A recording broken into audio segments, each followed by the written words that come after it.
ഇന്നത്തെ വചനം ഹെബ്രായക്കാർക്ക് എഴുതിയ ലേഖനം 13-ാം അധ്യായം 6-ാം വാക്യം. അതിനാൽ നമുക്ക് ആത്മധൈര്യത്തോടെ പറയാം, കർത്താവാണ് എൻ്റെ സഹായകൻ, ഞാൻ ഭയപ്പെടുകയില്ല. മനുഷ്യന് എന്നോട് എന്തു ചെയ്യാൻ കഴിയും?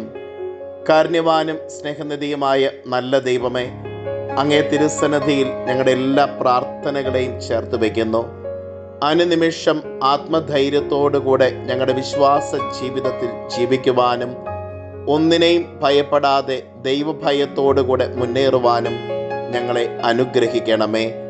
അമ്മേ മാതാവേ, ഞങ്ങൾക്ക് വേണ്ടി മാധ്യസ്ഥം യാചിക്കണമേ. നമ്മുടെ കർത്താവ് ഈശോ മിശിഹായുടെ കൃപയും പിതാവായ ദൈവത്തിൻ്റെ സ്നേഹവും പരിശുദ്ധാത്മാവിൻ്റെ സഹവാസവും നാം എല്ലാവരോടും കൂടെ ഉണ്ടായിരിക്കട്ടെ, ഇപ്പോഴും എപ്പോഴും എന്നേക്കും. ആമേൻ. ഇന്നത്തെ നിയോഗം സാമ്പത്തിക പ്രതിസന്ധികളിലൂടെ കടന്നു പോകുന്നവരെ പ്രത്യേകമായിട്ട് സമർപ്പിക്കാം. ആമേൻ.